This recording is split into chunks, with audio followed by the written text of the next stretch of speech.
I think it does. Okay. And I'm making sure my mic doesn't fall off this time. Good start. A better start. Better start.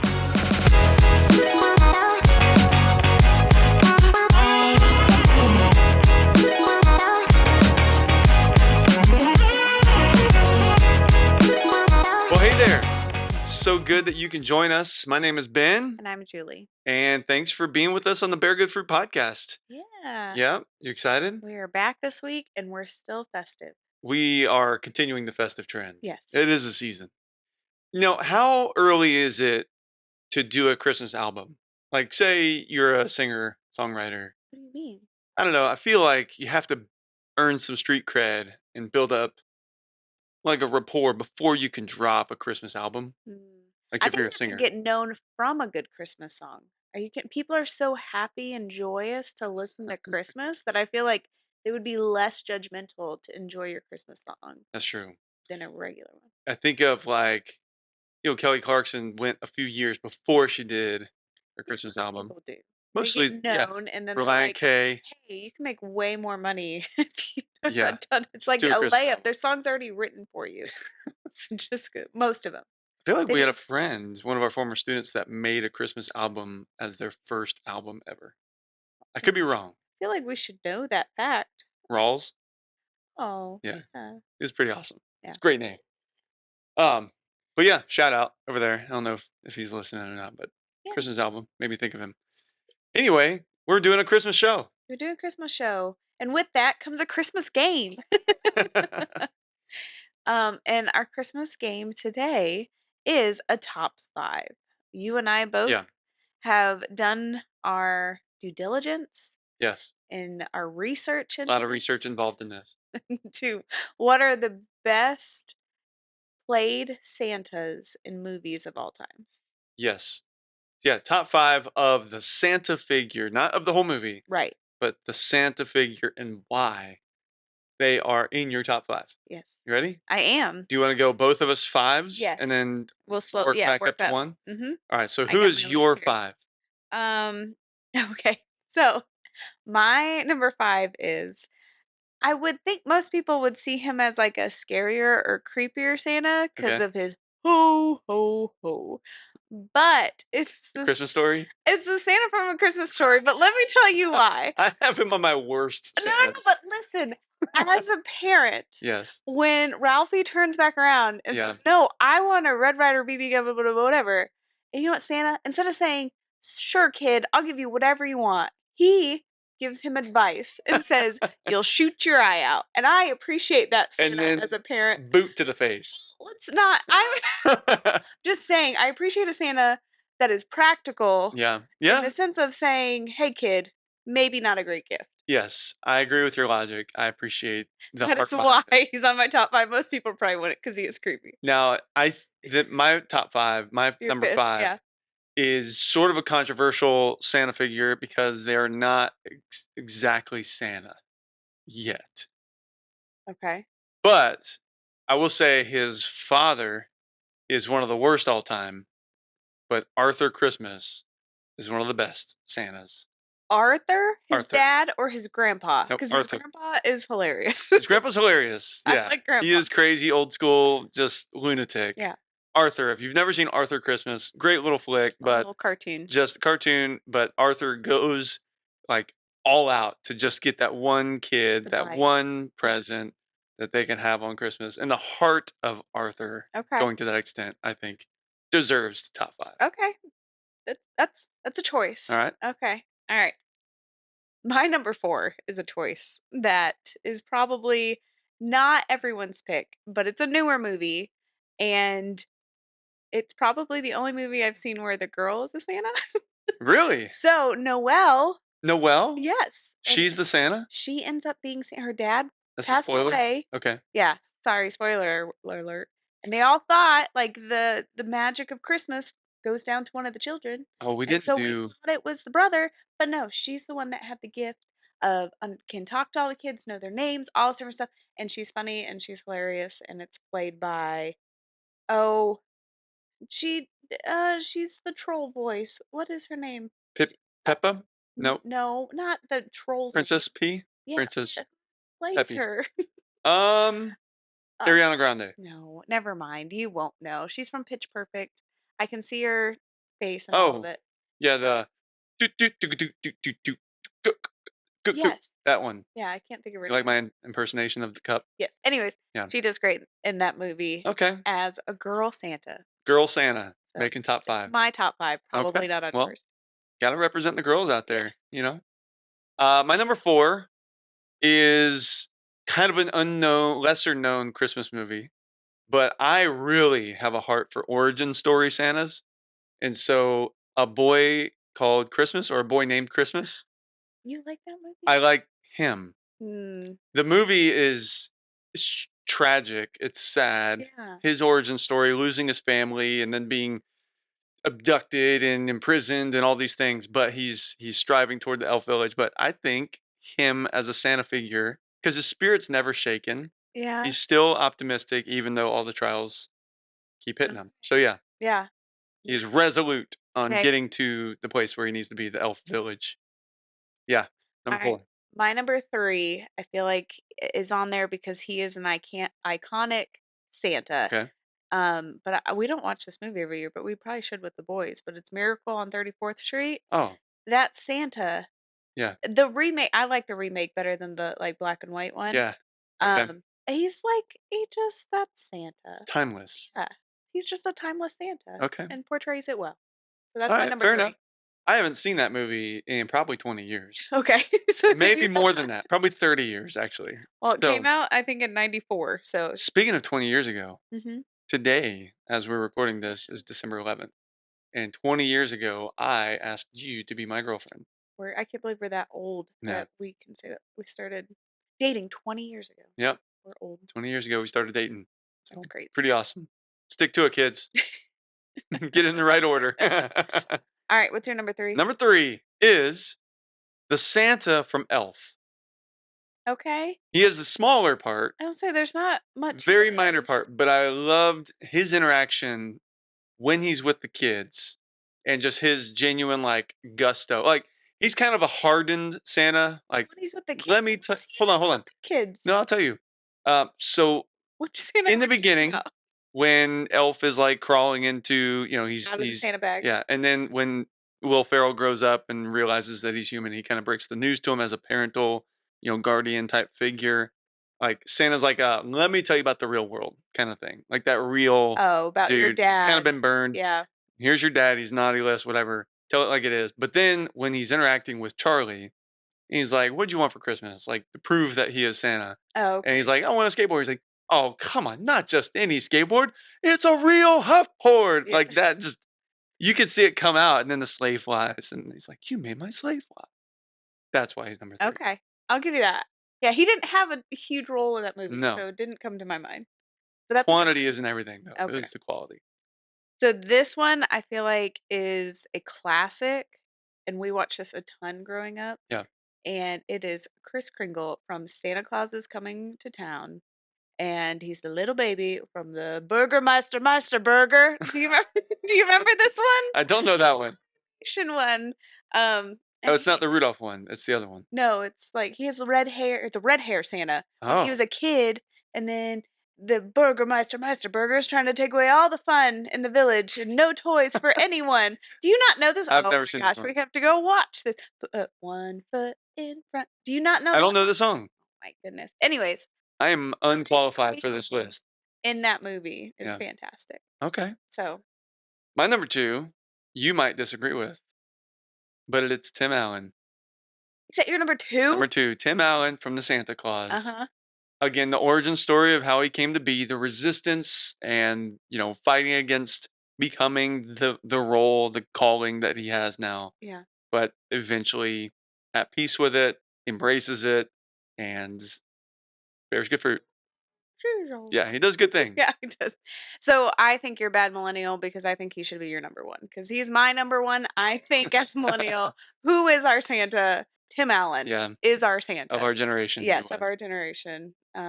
So I think that's my number one. The Santa Now, Claus. I will say an honorable mention. I don't know the name of it, It's a great start. I may have to look it up. I don't have my phone. Do you have a phone? I have a phone. What's the what's the new Santa movie we watched with that comedian with the glasses? He's African American.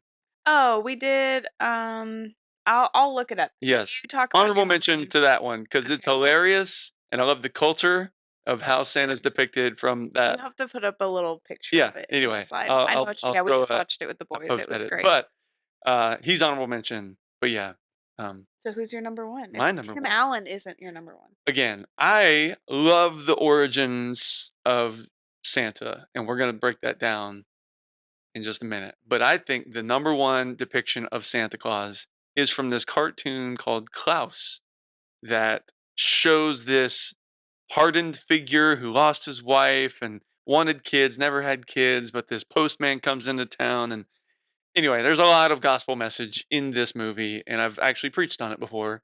But his going from resistant but also a skilled carpenter, which there's echoes of Jesus in this, and then um, blessing this one moment where he makes this, I don't know, this windsurfing toy for this little elfish, I don't know her, she becomes the elf, Yeah. but like, and they watch till daybreak for her to unwrap this present or to see the present, and then the joy and the song, like the moment, brought me to tears. It was so sweet, Legitimate the man unbelievable. I'm a cookies all the time soft now. Yeah. dude. But anyway, that origin and then how he becomes legendized or what's it called?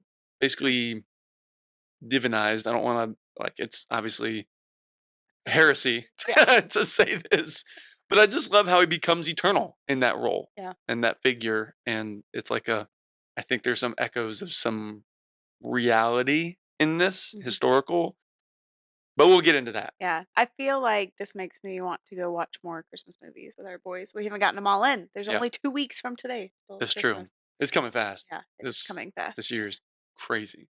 So yeah, that's our top five. Yeah, tell Maybe us if you you agree or on the disagree. We comments forgot a good Santa. throw shade on us Yeah. because we forgot all sorts of Santas that are out Yes. there. But yeah, quick update.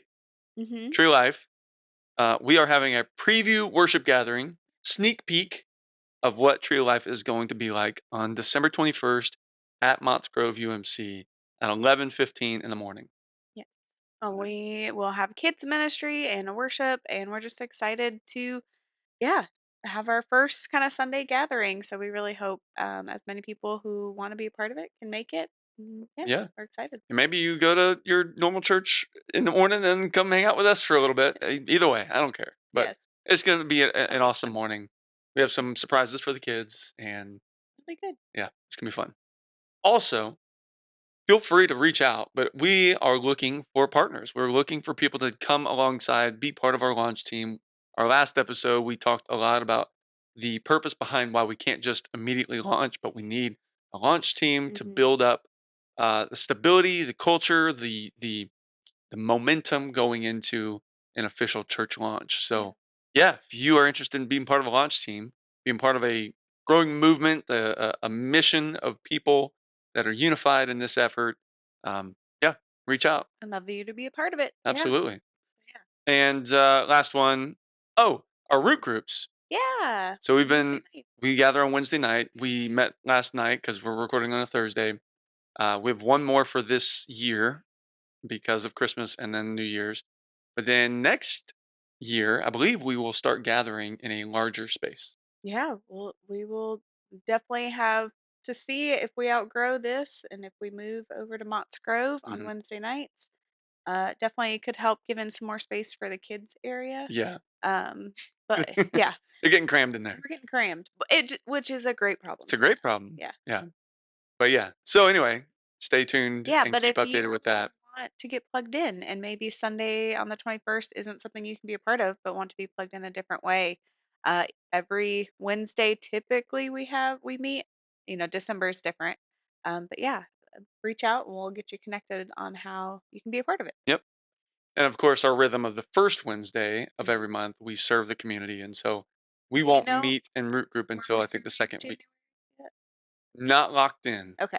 We'll but I would. update you next week. Yeah. Hopefully Next we'll week know we'll know. next week. So, all right, cool. that was a quick update. And in Root Group, what we're talking about right now is sort of an apologetics Advent series.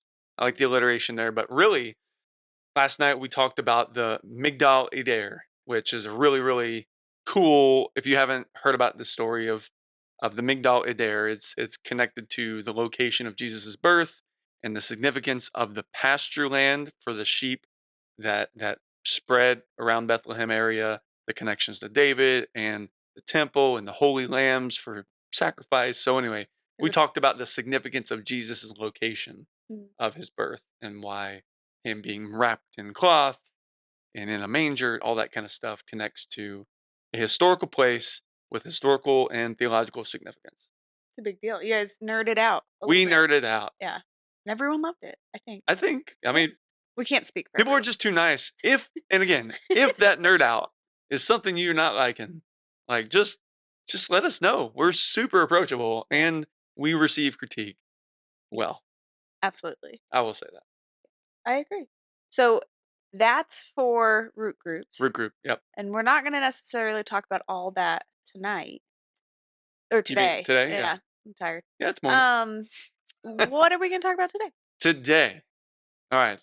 I want to give a parental advisory. Discretion is recommended because if you watch this with your kids or listen to this with your kids in the car, we might have some comments about some traditions of Christmas that we don't want your kids, if you're in a season of life where you're Yeah, we're going to talk about nurturing. Santa a good amount today. Yes, So yeah, just be mindful about who's listening with you as we talk about the Santa. absolutely. So I wanted you to share a little bit about your childhood growing up and the traditions that you inherited from your family. We for Christmas Yep, specifically, for all Christmas. we have all the traditions. I mean, I feel like I have an extremely festive family that likes to go all out, that had multiple Christmas trees in the house. There was Christmas music blaring all the time. We made all the cookies, whether it's uh I don't know, just all the things. Yeah. We had this little woody wagon. My parents would let us and all of our neighbor kids get in the back, open the back, and we would carol around the neighborhood. We were really just screaming from the back of the car around our neighborhood as a kid. We um were in a church choir for kids and we'd go sing at the Thomas Edison's home. Mhm. Um yeah, we would, go Christmas shopping together, so my oldest brother, with him being special needs, we didn't always have babysitters.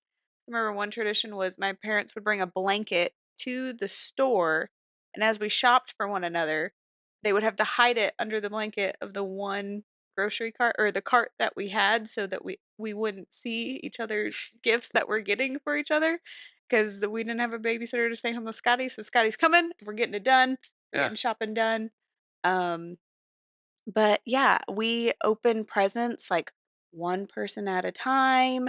We make Christmas Day last as long as we can. You milk it, huh? Yes, Yeah. my parents were very mindful every Sunday leading up. We would do Advent as a family, and if friends were over, you guys would sit in and do Advent with us. Mhm. Um, and we would sing and just have, I don't know, set our mind straight on what Christmas was really about every Sunday leading up. And then on Christmas morning, we open our stockings and then we read Luke 2? 2 as a family, do some more worship before we get into all the presents. But there's, yeah, there's a Yeah. lot. You made reindeer food, We did. and There threw it was out in the yard, all the there were glitter. all the thing. We did all the Yeah. things. What about your family? That's a lot. That's a lot. Well, how soon were your trees up? Oh, well, my Was brother there a Drew rule? is a little stickler, Okay. back then about when trees couldn't occur. He Okay. wanted Thanksgiving to be celebrated, Yeah. and then we could enjoy Christmas, but it was, I mean, Thanksgiving turkey is being or the dishes are being washed, and mom and I are getting the tree out. So after Thanksgiving meal, Christmas starts to Everything. come out. I Christmas gotcha. starts. Yeah, no, and no shade because I think there's parents that might be watching this that may have no Christmas tradition Yeah. because of other reasons. But yeah, and one thing I also admire about your family and respect is doesn't matter what it is. Like you can put deodorant in a stocking, that joker is gonna get wrapped. Yep. If you get a sleeve of crackers, it's It's gonna get wrapped, or just a Reese's like yeah. candy, Yep. like that's getting wrapped, and that's going like just it didn't matter about Right. the amount Yeah. of money or the amount of gifts that you got. Like you milked Christmas Yeah. by wrapping literally everything. I was once at one of your Christmases with your family. I'm not sure if this was after marriage I think or we were engaged. It engaged, was your first true. and your mom wrapped a box of trash bags and gave it Actually, to gave it to your dad. she just got in the Just wrapping. wraps Everything. everything from the grocery store that she's just, getting prepared for Christmas. I loved that, and I think it was super fun, because you just open more presents, right? So it doesn't matter quality-wise, it was all about, like, just everyone being showered with gifts, and it's Mhm. beautiful. My family, on the other hand, we had a couple traditions. Number 1, Christmas Eve, we would go to church, right? Oh, Christmas Eve service. we go to church too. Yeah, you did. And Sorry. there's so many in your There's too festivities. many things. How do you think of them all? Okay. Okay, so we went to church on Christmas Eve. Number 2, Christmas Day, we opened presents. That was pretty much our The traditions. men in your family get chocolate covered cherries. Yeah. I'll Tradition. explain too. But like, I remember going to get a Christmas tree. If we got a Christmas tree that year, we would go. Like, it was super discounted Christmas Eve. Yeah. Yeah, it was amazing deal, by the way. If and I heard right down the road this Christmas tree farm Yeah. shop. It was like, I don't know, $110 Was it for a really? real Christmas tree, like 6 foot. I don't know, 6, 7 foot. I just had to. I Cringy. just couldn't. But yeah, so super good discounts on Christmas Eve if you're looking to get your tree. Because honestly, there's 12 days of Christmas starting on Christmas Day. So church tradition, technically. Mm-hmm. Um, but yeah, we didn't have very many traditions. We actually convinced our parents sometimes to start a tradition by letting us open one present on Christmas Eve after we went to church. Mm-hmm. And I remember, trying to convince our parents to do this, and it'll be the greatest thing ever because I really just can't wait to open a present. And I opened up and I got socks. And I was like, Mm. can we open one more? More. We can do one more present. If you get socks, we can have another tradition. So we just like created traditions Yeah. every year. So, but I loved it. I loved it. And oftentimes we would have my cousins come in and we would just kind of have a dinner and do Christmas with them. So we, of course, celebrated Christmas, Absolutely. but we were not nearly as festive Yeah. with the cookies, the decorations, like all the festivities that y'all did. Yeah. And still to this day, you've adapted I have well adapted. to making sure we get all festive things. Yeah, look at And this. yeah, Look, look at you. we're doing a thing. Look at you. But I do know there are parents that don't get as festive. Mhm. And I do want to talk about how some wise ways approaching the topic of Santa because some families differ with being festive because Well, of I think you can certain still fears. be festive and not do Santa. I Okay. I think there's a difference. Okay. Yeah, I feel like this Christian podcast talking about Santa, that people are gonna judge us. Um, You just twinkle out the letters and it spells Satan. Satan. Because we know people who don't do Santa, and there's some holly jolly people that Yeah. don't do Santa. So I still think Yeah. you can be festive and don't have to do the Santa portion. Some people just don't want Santa to get the credit for the presents that they've got their kids. For, yes, that is very much the thing. I, I don't yeah. blame them. Um, so yeah, so as I guess the big question is like, as Christians, should we celebrate Santa? And if Mm, so, where does this tradition even come from? Like, yeah. I who like it. was Saint Nicholas? You like origin stories, I love origin so stories. why don't we start there because you know Saint Nicholas's origin story? Somewhat. I don't know it all the way, but I do think a couple of things is really cool with Christianity. The origin stories matter, and oftentimes the origin stories are super intentional. Like for an example, this might be uh, news to you, but most likely Jesus wasn't born on December 25th. Gasp! Yeah, right? Shocker.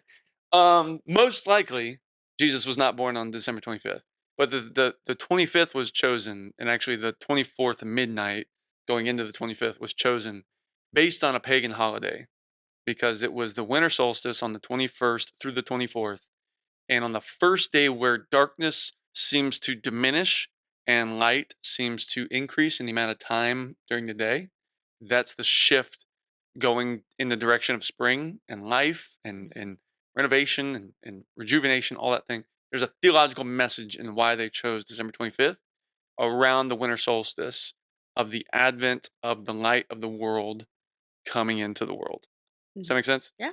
So, like Christmas itself, the celebration of who Jesus is and his coming, the advent of Christ coming, and then now we celebrate in anticipation of him coming again. That is a really, really theological point. But we just landed on this date. I say we, as in like the church, Right. just because we have to celebrate it sometime. And if the shepherds are out in the fields with the sheep out in the fields, it's probably not in the heart of winter, Mhm. for various reasons. But so most likely he wasn't born December 25th. I feel like I only learned that, like, a few years ago. Yeah. I was I was shocked. You're disappointed. But well, yeah, Yeah. maybe a little bit. That's But okay. Jesus is still the reason for the season, Right. not this Santa Claus guy. No, not this Santa Claus guy. So how'd this Santa Claus guy come around? All How'd right. he try to steal the show? Levi, our middle child, is our questioner. Mhm. Our oldest Trent is pretty go with the flow. He kind of takes our word as truth, which is a factor I want to be part of this conversation. That not to lose credibility with your kid as far as your voice, as far as your wisdom, as far as telling them a story and them taking that and the Mhm. weight of that as truth, that they can trust you. Many people our age dismissed doing the Santa Claus thing because they felt like their parents lied to them Yeah. for so many years, and they were maintaining this lie, this character, this you know story, Mhm. and then the magic of it and all that kind of stuff. But then when they came of age and they learned the truth of it, they're like, yeah, Liars. they were really actually Yeah. deeply upset about it, and not to be like, you can have forgiveness, have grace for your parents. If that was you, like, Yeah. please move past that. Give them grace because they're doing it in the spirit of love. Right. Um, but yeah, Levi would always ask me, "Is Santa real?" And it's like from the time he was 5. Yeah. Like he was always questioning because he's like, all these movies, all the Santas are different. They look different. Can I It's not the just say same. I never get grasped that as a kid? Like, the Santas look so different, and I Yeah, just was like, "That's Santa, that's Santa," and the yeah. boys are like, "It's a different Santa at the mall than we saw last year." I'm Santa from like, Home Alone. "I d what?" Yeah. Hmm. Yeah, I was too wrapped up in the magic of it. Yeah. I didn't never questioned anything, but Levi is our questioner. Yeah. It's like they all look different. Like this is all, is it really real? Yeah. Every time he would ask me if Santa was real, I would talk about Saint Nicholas Mhm. and the origin of Santa Claus, this person, this actual tangible human being that lived for Christ. Let's just make that clear. Like he was all about him, some Jesus. Mhm.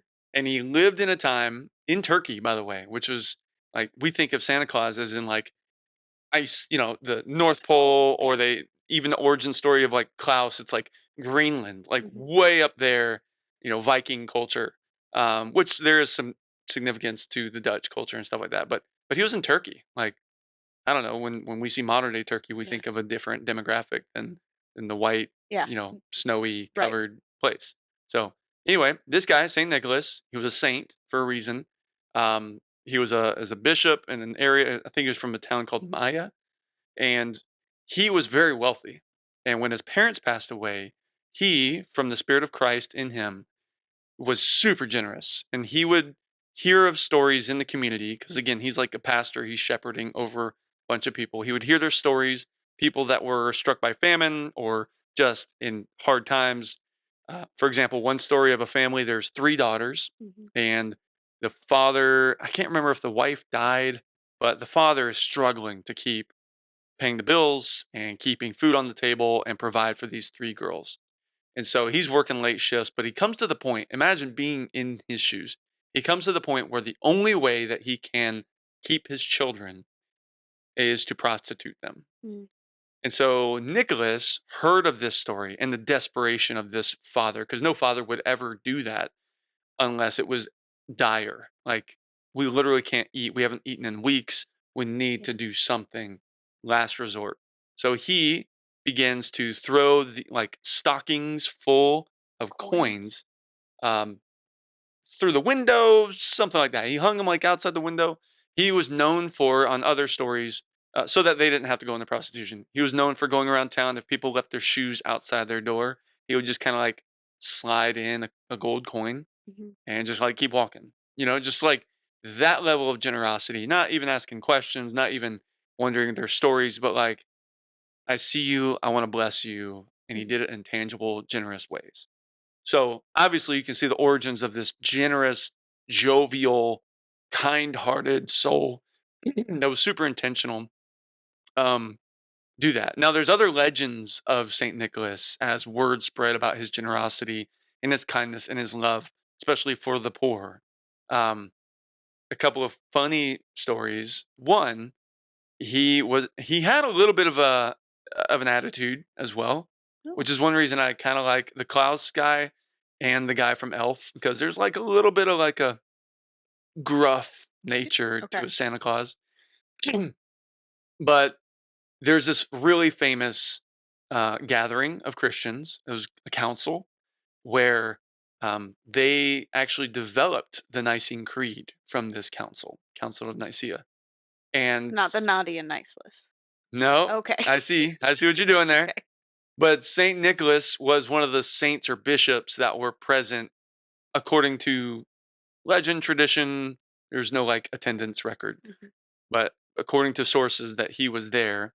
And Arius was this. He was a he was a believer. He believed in Jesus, but he was a heretic because he didn't believe in the Old Testament God, Mm. and that Jesus and God were different, and that Jesus was created by God, therefore he wasn't eternal, and all that kind of stuff. So Arius was a heretic, and Saint Nicholas heard what Arius had to say, and he rushed toward him and slapped or punched him across the face because he was a heretic and he was trying to make him stop. Wow. Yeah. So, and then we get the Council of Nicene Creed out of that council, which clarifies that God and Jesus are one, Right. co-eternal. Like, yes, he was begotten, but there was no time before Jesus. Like, anyway, there's some language around why the Nicene Creed is worded the way it is. That's a whole nother Saint episode. Nicholas was there. He was there. He was That's a real cool. dude, That's cool. old, like Yeah. 300s AD. Oh, but he wasn't 300 years old. No, He didn't no, live till that age. no. He Then, wasn't timeless or. yeah. But yeah, I think it's cool. Yeah. So I told Levi every time about Saint Nicholas, generosity, who he actually was. Mhm. I think it's important. Yeah. And of course, he never let go of the questions. He's Until like, we "Well, had you the keep official. avoiding my question." Yeah.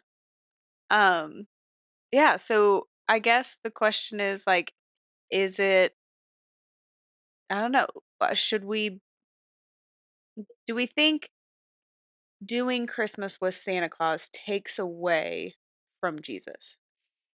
Ooh. Again, my response to that, it can. I will Yeah. say that it can. Yeah.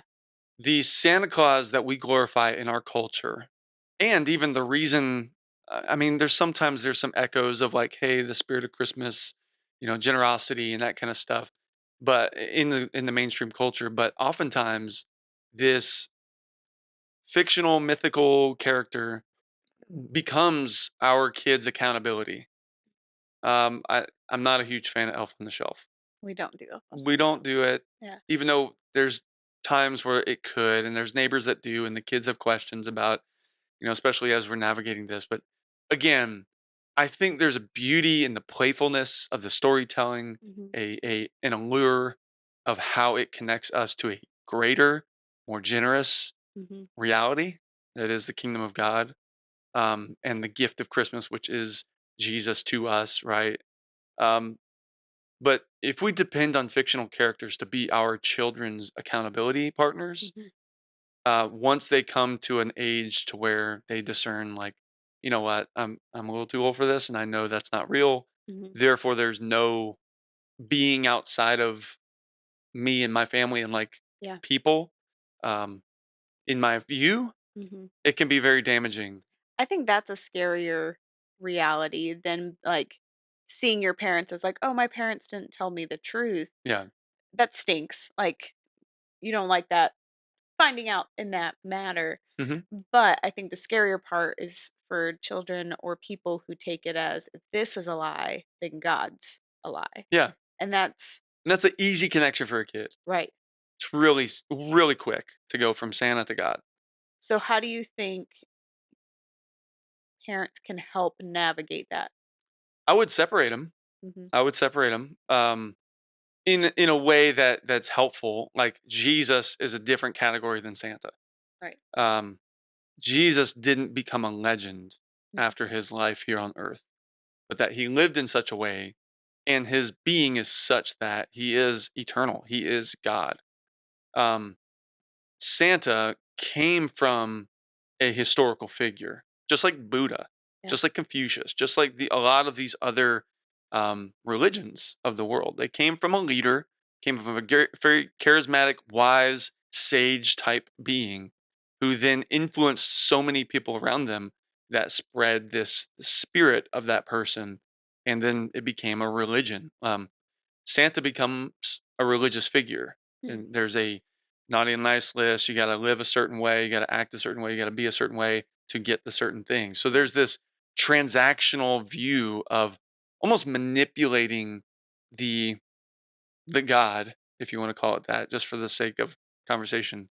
You're trying to basically it's behavioral reinforcement, not a transformational reinforcement. Mhm. So again, how do we navigate this as parents? You're loving your child. You're even the older ones now. We get to bring into the fun. Mhm. I remember a friend of ours, Cole. They didn't do the Santa thing, but he always told his kids, um, "Hey, the rest of the world is in on this joke." Yeah. And all the parents are in on this joke, and kids, you guys get to be in on this joke, but you're not allowed to ruin it for all the kids that are not in on the joke yet. Mhm. But once you get past this certain line and you understand that this is all kind of a playful joke and Mhm. it's a kind thing, it's a good thing, it's helping people, you get to be part of that, but you don't want to spoil it for anyone. So there's sort of that language that could be a tangible, like practical way of navigating through this. Mhm. But yeah, don't let Santa become God. Yeah. Um, in fact, I forget where it was. It might have been my house growing up. We had a picture of Santa, one of few, which I think was up year round. So it wasn't like a Christmas decoration. It was like a picture of Santa kneeling at the manger, Mhm. like in submission. Yeah. And one more comment about that at Denver UMC, my first couple years there, we had this guy named Owen who played Santa, and Mm. he was so good at it, Yeah.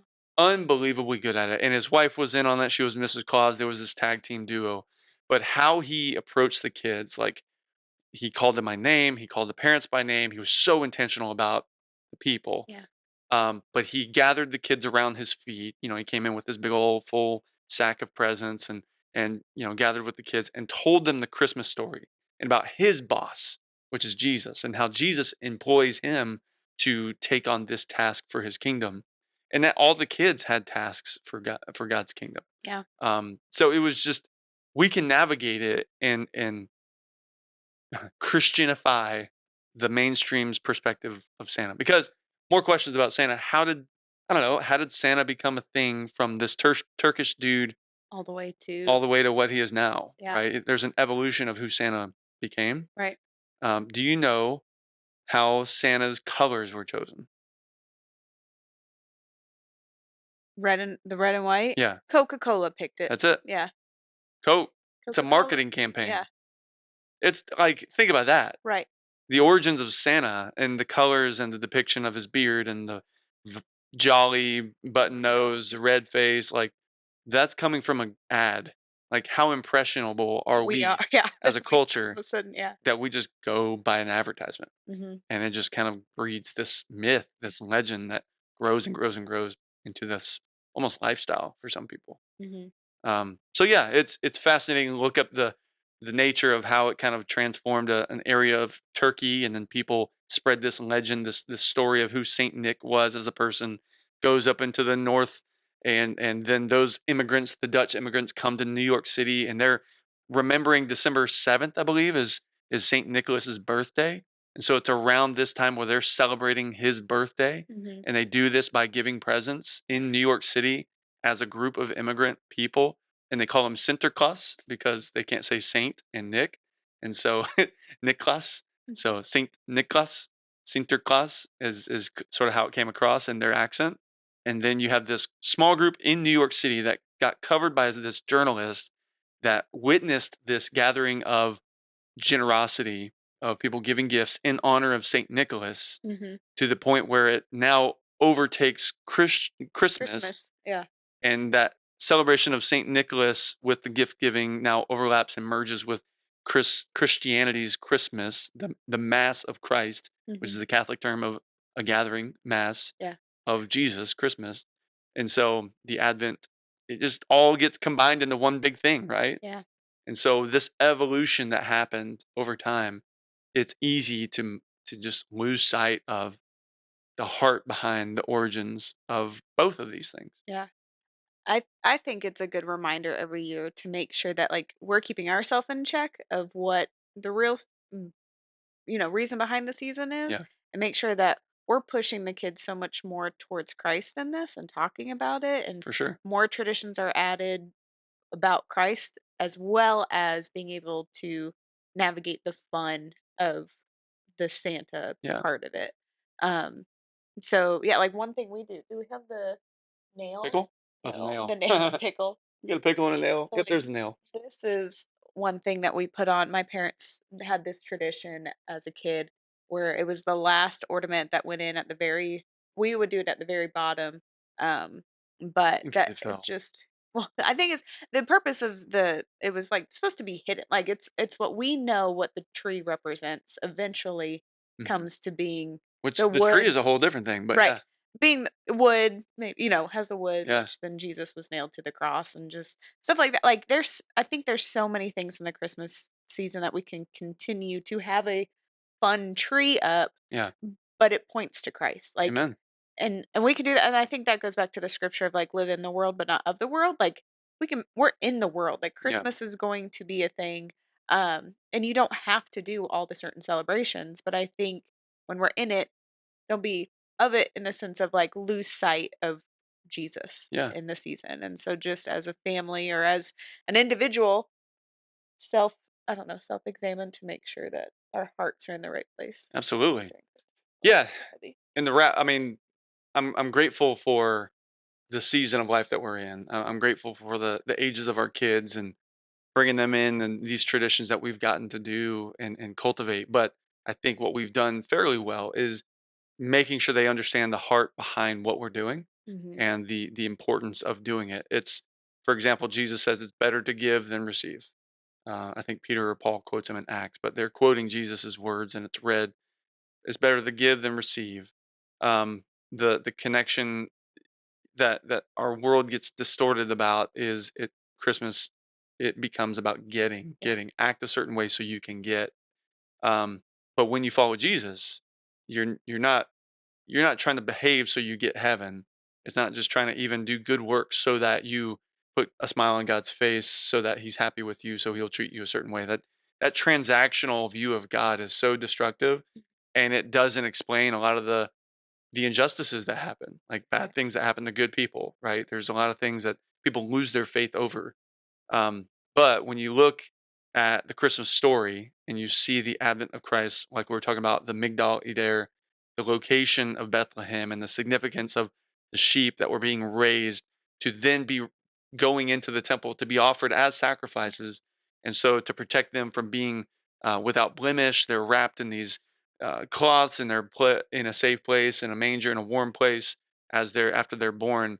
Like that's the same cloth that you wrap dead bodies into. Mhm. And so this connection to Jesus's birth in the location of where sacrificial lambs are born and raised, um, and the connection to all sorts of other Old Testament things with David shoot from Jesse, all these kind of prophetic images.